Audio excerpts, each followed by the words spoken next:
here is another in NBC's great parade of new shows.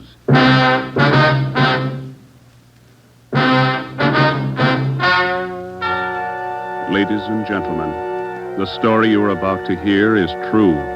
Only the names have been changed to protect the innocent. NBC brings you Dragnet.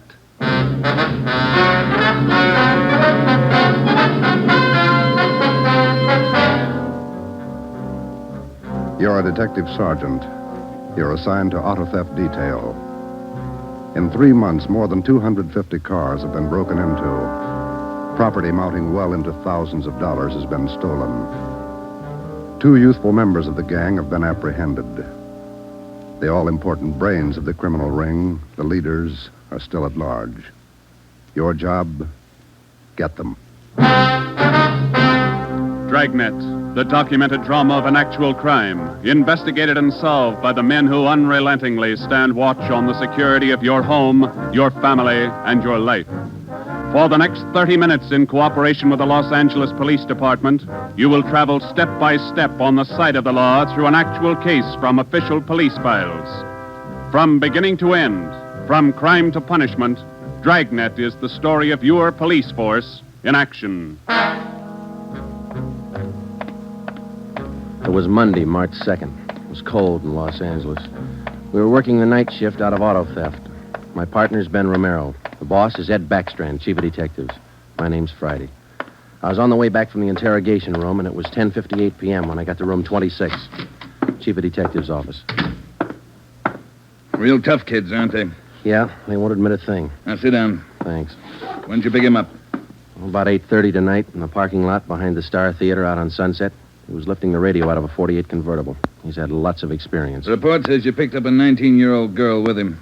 She was waiting for the guy in a parked car across the street from the theater. Car was full of loot. The first real break we've had on those auto burglaries in 3 months, and it's no good to us. Neither one of them will talk. They won't even admit they know each other. You run makes on them? Just did. We've been questioning the boy for an hour, getting nowhere. What's his name again? Freeman, Stanley Freeman. Oh, yeah. Age 20. Address? Butte, Montana. Down here for a vacation. He doesn't lie very well, Ed. He's never been to Butte, Montana in his life. Knows less about the town than I do. Well, get to him. Right, Ed. Where'd you put the girl? We had a policewoman take her to our office. We can talk to her when we finish with the boy. Well, what's her story? Hasn't any. She won't even open her mouth. 19 years old, probably needs a good spanking. Now get him to talk. Right.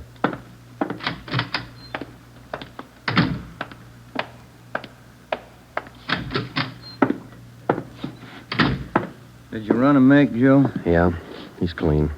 Get wise, huh, Flatfoot? Look, you're in a bad spot, son. That kind of talk isn't going to help.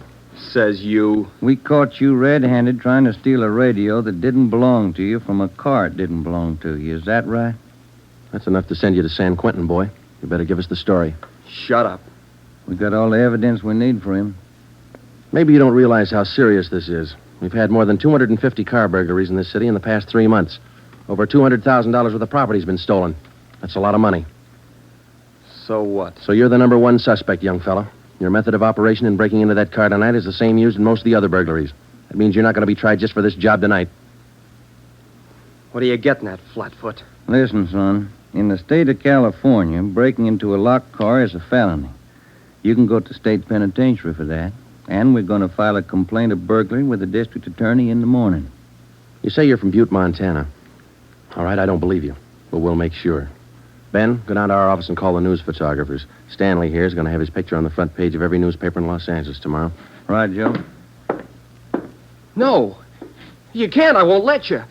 I got my rights. What's the matter, youngster? Everybody wants his picture in the paper. Yeah, well, I don't. I won't let him. We got your picture already for him, remember? They took it when they fingerprinted you. You can't use it. You can't. I'll get a lawyer. Reporters will be over in a couple of minutes. We have to give them your story and your picture, too. This one. You won't. You won't. Give it to me. All right. Give it to All right, me. Freeman, get your hands off him. Now, sit down. All right. Now let's have it straight. Don't let him use the picture. Don't let him. You can't. You can't do it. We gotta have the truth, son. Now, look, you're 20 years old. You know right from wrong. You'll have to take your medicine. If you cooperate, we'll do all we can to help. I live out in the Wilshire district. All I wanted was a little extra money. We didn't take much. We didn't think it was so wrong. It was stealing, Freeman. You know that's wrong. Where do you live out there? Piper Avenue. 821 Piper. You won't give him my picture. You live there with your family? Yeah, my mother. Father's dead. Promise me you won't give him the picture. My mother, she'd see it. Promise me. You're working with a gang on those auto burglaries. We know that. Now, who are they? Where are they? And what's the setup? I can't. They'd get me for it. Who'd get you? I can't tell you. I can't. Who's your girlfriend, Stanley? The one you were with tonight? Joanne Miller. Where does she live? Piper Avenue, same as me. Lives on the same block, 866. Is that her home? She live there with her folks? Yeah. Mother and father. They work. And you got her into this. Isn't that the story she gave us, Ben? I did not. I didn't. It was her. She said a bunch of kids were doing it. It was quick money, something to do at night. She started it. All right, Romero. I'll go see the girl. You stay here with Freeman. All right, Joe. Just stay put in that chair for him.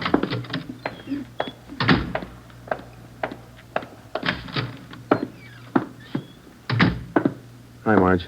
Hello, Joe. You and Romero handling this case? Yeah. I'd like to talk to the girl a few minutes, Marge. Will you stand by? Right, I'll sit over here. Thanks. All right, miss. What's your name, age, and address? I told this lady cop 15 minutes ago I'm not saying anything. All right, then we'll tell you. Your name's Joanne Miller. You live at 866 Piper Avenue. You live with your father and mother. Both of them work. You're a liar. That's not me. You're 19 years old. You live on the same block as your boyfriend, Stanley Freeman, and you're the one who got him mixed up in this gang. Isn't that right? No, it's not right. It's not. I didn't do anything. Well, that's only half the story. Freeman told us everything. You want to hear the rest? No. Stan wouldn't tell you. He wouldn't. He told us how you got him mixed up in it. Quick money. That's what you told him, didn't you? No, it was him. I can prove it. The rest of the kids will tell you. He got me in this. Ask them, they'll tell you. It was Stanley and Fred Milford and George Jansen. They started it, all three of them. All right. Will you tell the story to a police stenographer? I'll tell him everything. He's not blaming this on me. Marge, will you go get the stenographer? Right, Joe. Now, how many persons in this gang of yours? Oh, about 10 or 12. And it's not my gang either. He got me into this, and now he's trying to lie his way out, blaming me. How long you been doing this, burglarizing cars? Me? Oh, only about 2 weeks. It was supposed to be fun, something to do at night. The rest of them been at it a couple of months. Who's the head of the gang? I told you, it's him, Stanley, and Fred Milford and Jansen, all three. I only started going out with him 2 weeks ago, maybe less. All right, Joanne. Tell it to the stenographer the same way. Stenographer will be in a minute, Joe. Okay, Marge, thanks. Stay with her. Right, Joe.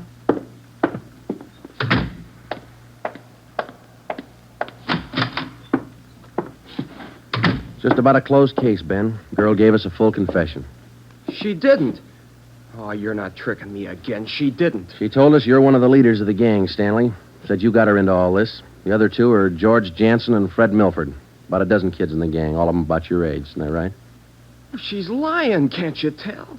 She's lying. She got me into the gang. Well, she did. She's Milford's girlfriend. Ask her. Oh, she can't lie out of that one. She got me into it. I can prove it. Who's the real leader of the gang? Milford, he started it. He organized the whole thing. He collects the stuff we get, and he delivers it. Jansen helps him do it. What do you mean he delivers the stuff? Where does he deliver it? Oh, somewhere in Dogtown, I think. Down around South Main, near the railroad yards. Who's it delivered to? Oh, I don't know exactly. I heard Jansen mention the name once. Myra, he said. It's supposed to be a big secret. Myra, that's all I remember. Where does Jansen and Milford live? Well, Jansen rooms down on East Flower.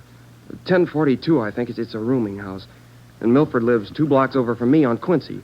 234 Quincy. He lives with his grandmother. Got that, Ben? Right. All right, let's pick up Milford and Jansen. It was 10 minutes past 1 when Ben and I returned to headquarters with George Jansen and Fred Milford in our custody. In Jansen's room at 1042 East Flower Street, we found 2 fur coats, a box full of new car accessories, an S&W .38 revolver, and a .45 automatic. When we picked up Fred Milford at his home, we discovered 5 deluxe car radios hidden in the garage, plus a valuable assortment of cameras, cigarette lighters, and clothing. Both Jansen and Milford refused to talk, but when we got them to headquarters and showed them the signed statements of Stanley Freeman and the girl, Joanne Miller, they broke. Milford, where else did you and your gang operate besides the Wilshire district? No place, only out there, that's all. Same type of car burglaries have been committed all over the city. You telling us your gang didn't have a hand in them? It's the truth. Our territory was Wilshire district. We didn't go outside. You mean some other gang's responsible? I don't know. All I know is we didn't have any part of them. Is there another gang, Milford? Maybe, I don't know. You find out. It's none of my business. It is your business, Milford. You admit you and your gang committed 55 jobs in the past 3.5 months. That leaves about 200 jobs to be accounted for. That's right. You figure it out. We have figured it out. I think you and your gang of young thieves pulled every one of those 250 jobs. There isn't any other gang. That's the story the district attorney's going to get. You're crazy. There is. I know there is. Then give us the information and save yourself a lot of trouble. Well, we're not the only ones. That's all I know. Milford, do you know how many years you get for auto burglary? I told you, we're not the only ones. There must be a couple of others besides us. Vince Mahoney, he's got a gang. Where does Mahoney operate? West Hollywood and Beverly. Where's he live? I don't know. Honest, I only met him a couple of times. Where'd you meet him? I don't remember. Where'd you meet him, Milford? Delivery. I met him down at the delivery place a couple of nights. When you delivered the property you stole from cars, is that right? Yeah. Where was that? Down by the railroad yards. Where? Chavez Street. It's a little alley off East Main. Who'd you deliver the stuff to? I told you, her name's Myra. That's all I know. We meet her and some guy on Tuesday nights. We give them the stuff and they pay us off. Mahoney delivers the same night I do. Do you meet her every Tuesday night? Yeah. You're going to meet her this Tuesday, tomorrow night? I don't know. I guess so. Same place? Yeah. Are you the only one she deals with? Sometimes Joanne. Me or Joanne. I know what you're thinking. You want to use me to trap Myra. Well, what's it worth? You know better than that. How about it, Milford? Oh, what else can I do? Give me another cigarette. By 3:30 that morning, the signed statements and confessions were piling up fast. Milford gave us a list of the names and addresses of each member in his gang, and within an hour, they were all under questioning at headquarters. Most of the suspects, about 1/3 of them girls, ranged in age from 18 to 21. As they told their individual stories, the scope of the case grew until it covered most of the city. By late afternoon of the next day, Tuesday, March 3rd, 3 more gangs operating in Venice, Bel Air, and North Hollywood had been apprehended. They confessed to more than 175 burglaries from locked cars during the past 3.5 months. At 5 o'clock that afternoon, Ben and I met with Chief Backstrand in his office. How many admissions you have now? Over 50, Ed. Here are the gang leaders' statements. What's their story? Yeah, it's pretty much the same. They all say this woman Myra set up the operation. You mean she got the kids and put them to work burglarizing cars? Well, not exactly. She picked the leaders, contacted them in bars or on the street, asked them if they wanted to pick up some spare money getting auto parts for her. Then she didn't tell them to go out and burglarize cars. Well, not in so many words, Ed, no. After they brought in auto parts for a couple of weeks, she told them to bring her everything they could find, outside the car or inside. Those are the words she used. 5 of the kids dictated those words into their signed confession. Oh, that should hold in court. What else did you get on this woman? Oh, she taught them how to work, told them to wear gloves, all angles. Well, we got most of the small fry. Now, where do we find this Myra woman? Any description on her? Yeah. Kids say she's about 33, 34. Good-looking redhead. 5'5", about 120, well-dressed. No description on the guy she runs with. You run a make on her yet? Yeah, no previous record. We've set up a stakeout for her tonight. 2 of the gang leaders have volunteered to go along, this Milford and Vince Mahoney. Good. Down on Chavez, where she usually meets them? Yeah, that's right. When? 11:15. That's the regular time for the meet, according to the kid. All right, I'll be at home. Call me. I don't want to miss out on this one. When Ben and I left Ed Backstrand's office, we went home for dinner and a few hours' sleep. At 9:30 p.m., we were back at the office. We met the men in the special detail, which Backstrand had assigned for the stakeout that night. We briefed them on their duties, and then we got Fred Milford and Vince Mahoney out of their cells. To avoid any possible suspicion of the presence of a trap, we had Milford's permission to use his car in the stakeout. The car which he had said he had driven to the delivery meetings with the woman Myra at least a dozen times before. We arrived at the stakeout area, Chavez Alley in East Main, at 9:58. The meeting was scheduled for 11:15. The moon was out, but the sky was overcast, and there was a cold wind blowing from the east. Hey, what time you got, Sergeant? About 10. Why, Milford? Getting nervous? No, I'm just wondering. How you cops gonna rig this thing? In just a couple of minutes, we're going to plant you two in Milford's car parked up there in the alley. Now, you stay there until Myra shows up. We'll do the rest. Yeah, I know, but what'll we say? Suppose she asks for some stuff. We ain't got any. You won't need any. You won't have much time for talking. Suppose she wises up. Maybe she'll pull a gun. Maybe. Does she carry one? No, never saw her with one. Don't worry, Milford. We'll make sure you're not in danger. She's got an awful temper, that redhead. Got mad at me once when I squawked at the prices she was paying us for radios. What was she paying you, Mahoney? For an 8-tube radio, good shape, $7. She got all the gravy and you got all the grief. You're not kidding. Joe, are you? Yeah, Steve. What do you got? Well, the men are all staked out, Joe. Got the area covered from every angle. All right. You got an extra man to stay in Milford's car? I'll handle that myself. Fine, thanks. Okay. All set, Joe? Yeah. Now, Milford and Mahoney, we're going to put you two in your car now. There's going to be an officer with you, so there's no need to be nervous or afraid. You just sit in the car and act natural. When this Myra drives up, don't leave the car. Have her come to you. You got it? Sure. Okay. All right, Joe, let's go.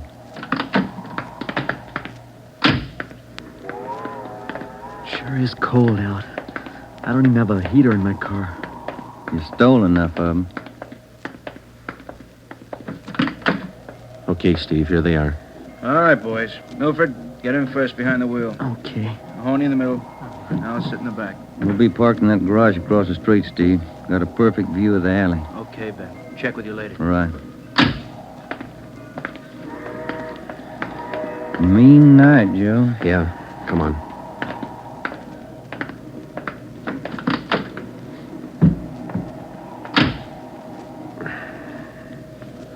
It's cold here in the garage, isn't it? Yeah. It might be a long wait. What time you got? 6 minutes past 10. Thank you.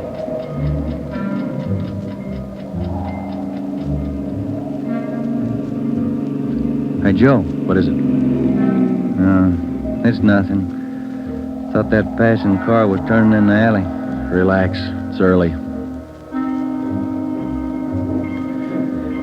Lonely place. It's dark.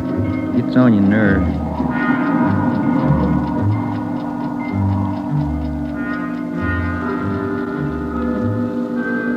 That's it, Ben. 11:30. Nothing yet. Somebody might have tipped her off. Yeah, that's what I was afraid of. Well, let's wait it out anyway. Joe, that blue coupe. Yeah, just turned in the alley. Let's go. Come on, run, Ben. Behind you. All right, you fella. Quit your fighting. What'd you get, Steve? Here he is. Just drove up in the coupe. Got out and called Milford Mahoney by their first names. He's in on it. What about the girl? No sign. Kid was the only one in the car. All right. Tell the men the stakeout's off for tonight. Have them report back in. We'll take the kid with us. Okay. All right, young fella, this way. What you cops think you're doing? I ain't done nothing. Look, sport, we heard that from 54 different kids yesterday. We're tired of that line. Come on. When we got back to the office, we took the boy to the interrogation room and questioned him. He gave his name as Matthew Leiter, age 21. He wouldn't break until Vince Mahoney definitely identified him as a member of his car burglary gang and the special favorite of the red-headed woman they called Myra. Then Leiter copped out and told Ben and I that he had talked with Myra as late as 10 o'clock tonight. He told us that she had heard that the police had picked up some of the gang members, and she asked Leiter to drive down to the Chavez Alley meeting place. He was supposed to tell Milford and Mahoney that the weekly delivery date was off until further notice. We questioned Matthew Leiter for an hour and a half. You told us a little while ago that you talked with this woman, Myra, late tonight. Yeah. Where'd you talk to her? At her home? Her home? Don't be stupid. Nobody knows where she lives. I met her at a bar. Which bar? Julius. Out in Santa Monica. How did she contact you? Called me at home. She's not such a bad dame. She treats you right. Sure, that's why you're in jail. Did you ever call her on the phone? I don't know her number. None of the kids do. She's smart. She taught me all I know about the racket. You'll have a rough time getting her. Maybe, but we'll get her. Ben and I left the office at 2 a.m. and went home to bed. We reported in at 8 that morning to head Backstrand. The three of us went down the street to Koken's restaurant for a cup of coffee. Nobody was in a good mood. We had most or all the small fry in the citywide burglary ring, but it seemed we were still a long way from cracking the inner circle. The latter kid said that none of them knows where she lives, what her phone number is, nothing. Pass the sugar, Ed. I think we still have a few angles to study on that score. Right now, I've got some more bad news for you. What's that? You been through your mail this morning? No, not yet. We haven't had a chance. I saw the overnight reports. There were 32 car burglaries last night. 32. All the way from Wilmington to North Hollywood. How you figure it? I can't. This girl Myra must have an army of kids working for her. How much did they get, Ed? Any idea? Rough estimate, about $3,000. Usual stuff people are foolish enough to leave in their cars. Watches, cameras, furs, expensive clothes. M.O.'s the same? Like the others. If the car happens to have a rigid handle lock, they slip a piece of pipe over the handle for a lever and break it. If that doesn't work, they pry open the wing window. Some of the windows were smashed out. Sounds like you're in an awful hurry, Joe. Yeah, maybe this Myra wants a few big nights before she peddles the stuff and gets out. If we're going to get her, we can't waste time. Any suspects picked up last night, Skipper? None. Well, where did they hit most of the cars? Outside the Pan Pacific. The parking lot. Hockey game going on. Must have been 4,000 cars for them to pick over. They picked the best. As usual. Well, you better get on it. There's one way to handle it. What's that? She works fast. You work a little faster. We got back to the office and we went over the reports one by one. Then we called the young gang members to the interrogation room and questioned them separately and re-questioned them. We got nowhere. Many of them had met Myra on the street, in a bar, but not one of them had any idea where she lived. At least that's what they told us. Ben had a hunch that Matthew Leiter knew more than he was telling. We had him brought to the interrogation room, and all that afternoon until 10 o'clock that night, with interruptions for his meal periods, we talked with Leiter. He would admit nothing more than what he'd already told us. Yeah, it's got me beat, Joe. Yeah. Well, let's check with Ed. Good morning, Joe. Ben? Hi, Mike. Skipper in? Just went down the hall for a minute. Be right back. Hold it a minute, will you? Yeah. Chief of Detectives always handing. Yeah. For you, Joe. Oh, thanks. Oh? Yeah. He does? We'll be right over. That was Sergeant Hopkins over at the jail. Yeah? Matthew Leiter's got something to tell us. Says it's important.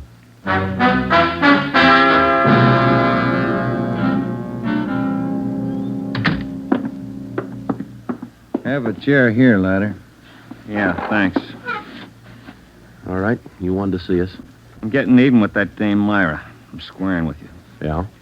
She told me if I was picked up, she'd have me out in a couple of hours. She promised me a lawyer if anything happened. Said she'd get me bail. All right. Where can we find her? I don't know if she's there now, but you can find out at Francisco Motors. Big used car lot. Garage, too. It's out on Melrose past La Cienega. What's the tie-up? That's where she fenced most of the stuff we stole. Some old guy she buddies with runs the place. Big shop in the back. Store a lot of hot stuff there.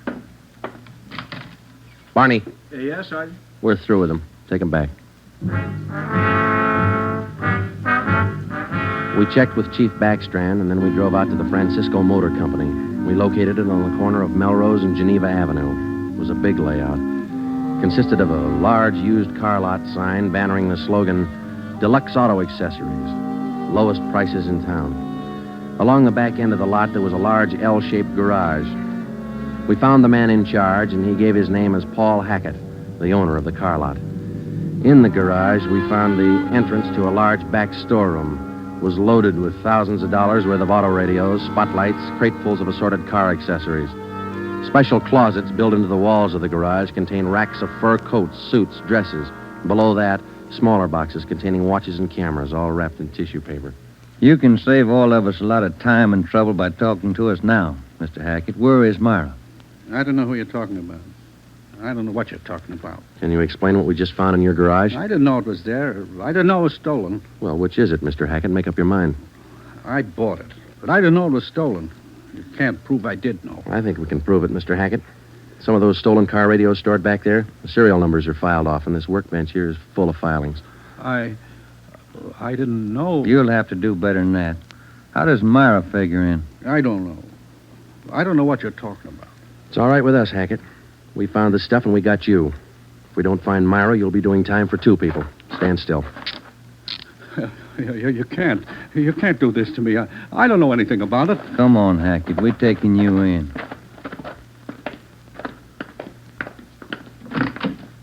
All right, get in the car. Come on, in the car. Am I going to jail? You're going to jail. All right. I'll take you to Myra. Hackett told us that Myra lived at 1345 Munich Drive in Beverly Hills. He said that he was Myra's husband. He told us that he'd been in a legitimate garage business for 10 years before he married Myra. She talked him into the racket. He identified 1345 Munich Drive as their home. When we got there, we found stores of stolen property similar to those found in the garage. Myra was not there. Hackett had no idea where she might be. We sat down in the living room and waited.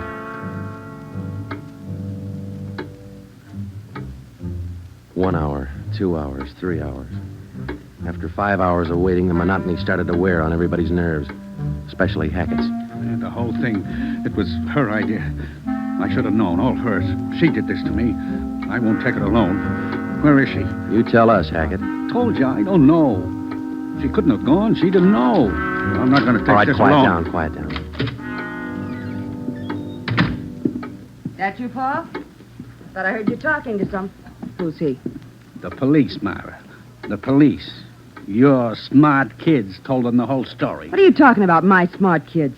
What are these cops doing here in the that's living... enough. Get your dirty hands off me. Get away. Kids are right, Joe. She got a Get away. temper. Who do you think you're...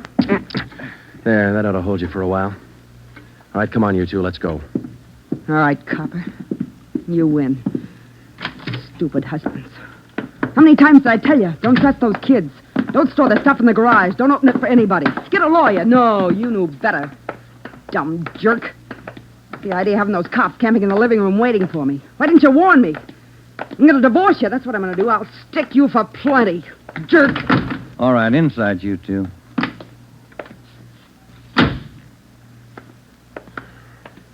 You got a smoke, Ben? Yeah. Here. Thanks. I was just thinking. What? Those kids were right. She's a pretty nice-looking woman. Yeah. Nice face. Beautiful figure. Mm-hmm. Sure talks a lot, though, doesn't she? Yeah. Hey, Joe, remind me to take home some flowers to my wife tonight, will you?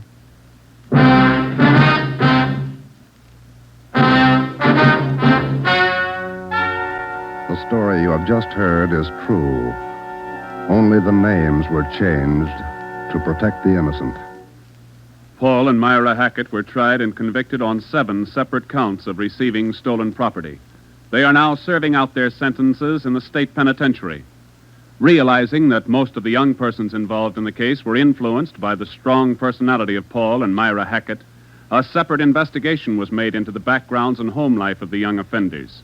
In most cases, they were found to be basically good, and they were placed on probation and returned to their homes.